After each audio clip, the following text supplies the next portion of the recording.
लड़की दो गाड़ियों के बीच में फंस गई थी। अगर वो नीचे गिरती तो निश्चित ही सिर के बल गिरकर मर जाती। तभी उसने देखा उससे भी ज्यादा डरावना नजारा, सामने एक बड़ा पेड़ था, लेकिन उसका दोस्त डर के मारे उसे छोड़ नहीं पा रहा था। इसी बीच कसाई ने गाड़ी की स्पीड 120 किलोमीटर प्रति घंटा कर दी। लड़की डर के मारे पागल होने की कगार पर थी। आखिरकार उस बेचारी लड़की की मौत बेहद ही बेरहमी से हुई। वो पेड़ की शाखाओं पर फंसकर चीर दी गई। ये देखकर वो छोटा कपल बुरी तरह डर गया।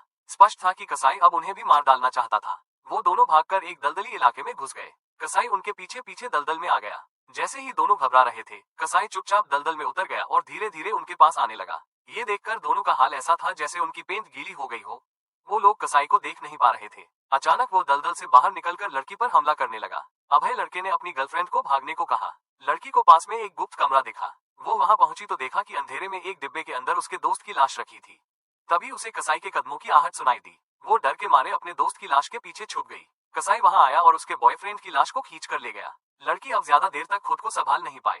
अगले ही पल उसका बॉयफ्रेंड अपनी आंखें खोलता है। वो सिर्फ मरा होने का नाटक कर रहा था, लेकिन लड़की की आवाज ने कसाई का ध्यान खींच लिया। कसाई ने उसे पकड़ लिया। लड़के ने खुद को छुड़ाने की कोशिश की, आवाजें निकाली, लेकिन तभी कसाई ने उसे पकड़कर उसके सिर में चाकू घुसा दिया, एकदम उसकी कनपटी में।